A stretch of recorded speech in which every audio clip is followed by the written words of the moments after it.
This is Valley News Live at 5.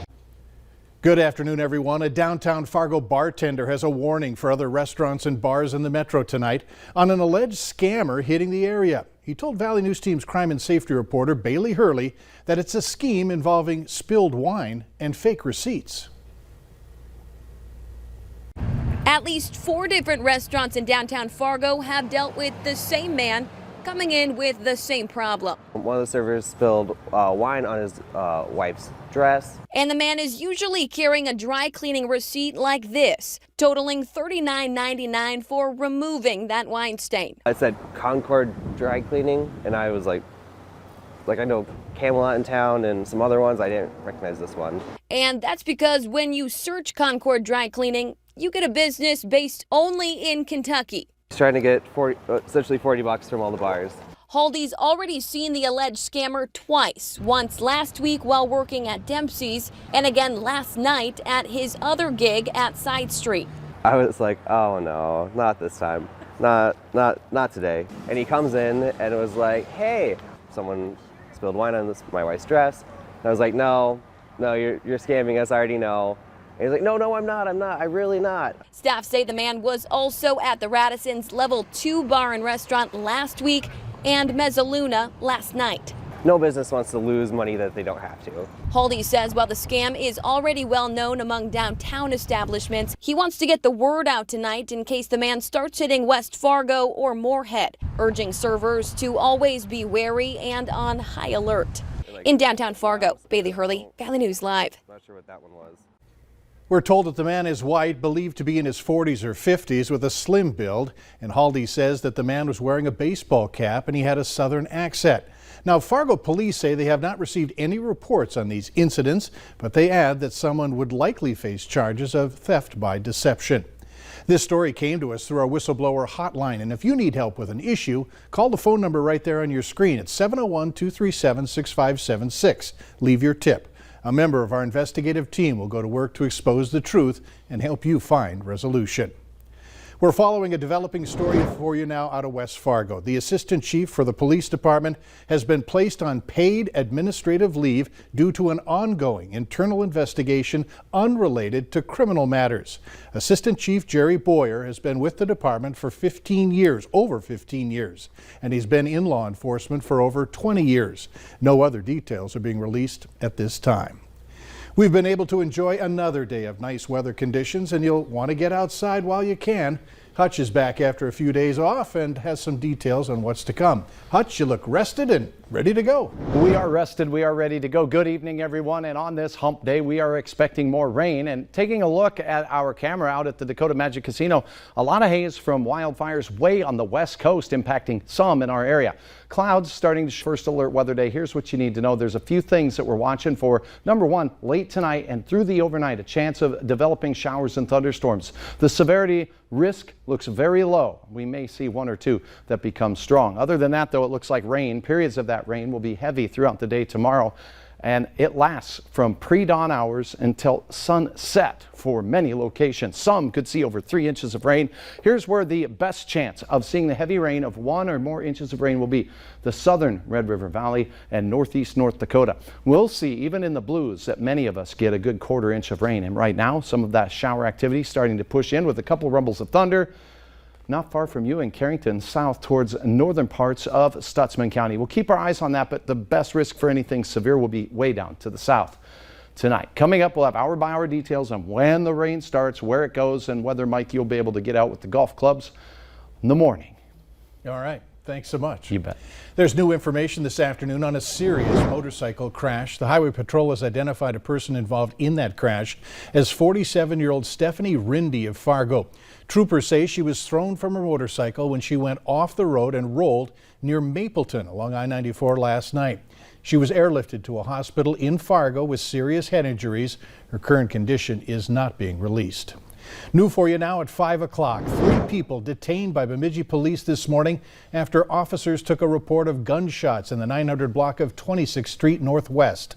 Investigators say they were not able to find any evidence that a gun was used and are working with property managers to look at surveillance video from that area. Police are asking that if you know anything on this case, call them at 218-333-9111. Do so and leave your tip. A former official at a Roseau hospital won't spend time in jail after being accused of assault. Nathan Brovold was originally charged with 2 counts of second-degree assault, felony threats of violence, strangulation, and 2 misdemeanor counts of domestic assault. All but one of those charges, the misdemeanor domestic assault charge, were dismissed.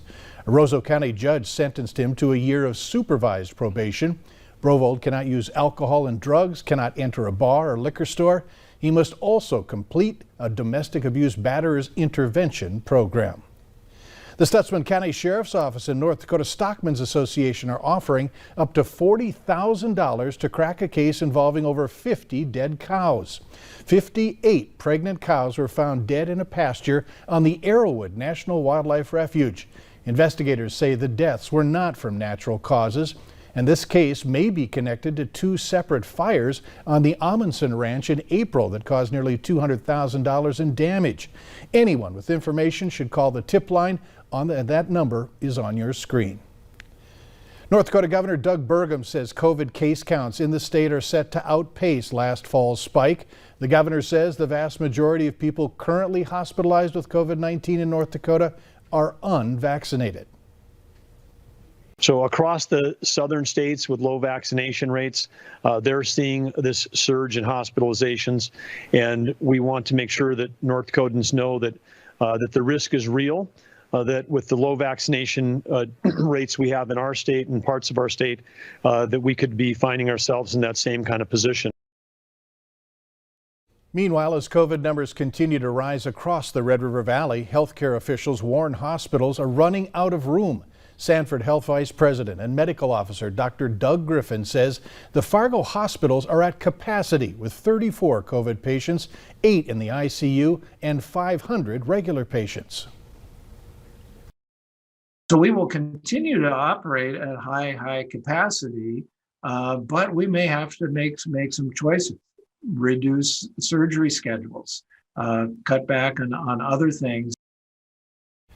Dr. Griffin adds COVID is adding another layer of burden on the hospital staff, straining their resources, and expects it only to get worse in the coming months. The Catholic Diocese of Crookston is now requiring masks in its schools. Bishop Richard Pate cites high COVID rates in the area as the reason for the change. The bishop says he wants to take all the necessary steps to protect kids in Catholic schools. 8 schools are listed within that diocese, including Crookston, Detroit Lakes, East Grand Forks, Thief River Falls, Moorhead, Red Lake, Mahnomen, and Bemidji. Enrollment is up at the University of North Dakota this year. UND's head count on this first day of classes for fall semester is 13,545 students. This is up nearly 1% from its 2020 day one tally. It's also up nearly 1.5% from the pre-pandemic day one enrollment back in 2019. As far as the freshman class, saw a whopping 8.7% increase, adding 154 new students. A full breakdown can be found at valleynewslive.com. The Minnesota Court of Appeals has upheld a state water quality permit for Enbridge's Line 3 pipeline, furthering the company's goal of completing the replacement project by the end of this year. It's the latest setback for opponents hoping to halt construction on the line. And tonight on Valley News Live at 6, you'll hear from activists who are urging state and federal officials to intervene. September is Hunger Action Month, and we here at Valley News Live, along with Corwin Automotive, are encouraging you to help stock the shelves. The Great Plains Food Bank is preparing to meet the need of so many in the months to come. Corwin Automotive Group will match all gifts of up to $50,000 by September 30th to ensure food for 300,000 meals available for children, families, and seniors struggling with hunger. To double your impact and help us stock the shelves, you can give to the virtual food drive. Along with the help of Valley News Live, we hope to raise $100,000, which will supply over 100,000 meals to our neighbors in need. For information on how you can help, head to our website, valleynewslive.com, and click on this story. Stick around after the weather. Some solid advice to make sure that the lawn of yours can rebound from the dry conditions that it experienced earlier this summer. But next, we're keeping our eyes on some changing weather. A few of us saw 80 degrees or better today. A lot of us in the mid and upper 70s. Rain developing to the west. A couple rumbles of thunder moving in. Tomorrow is the first alert weather day. I'll have the very latest in your hour-by-hour forecast.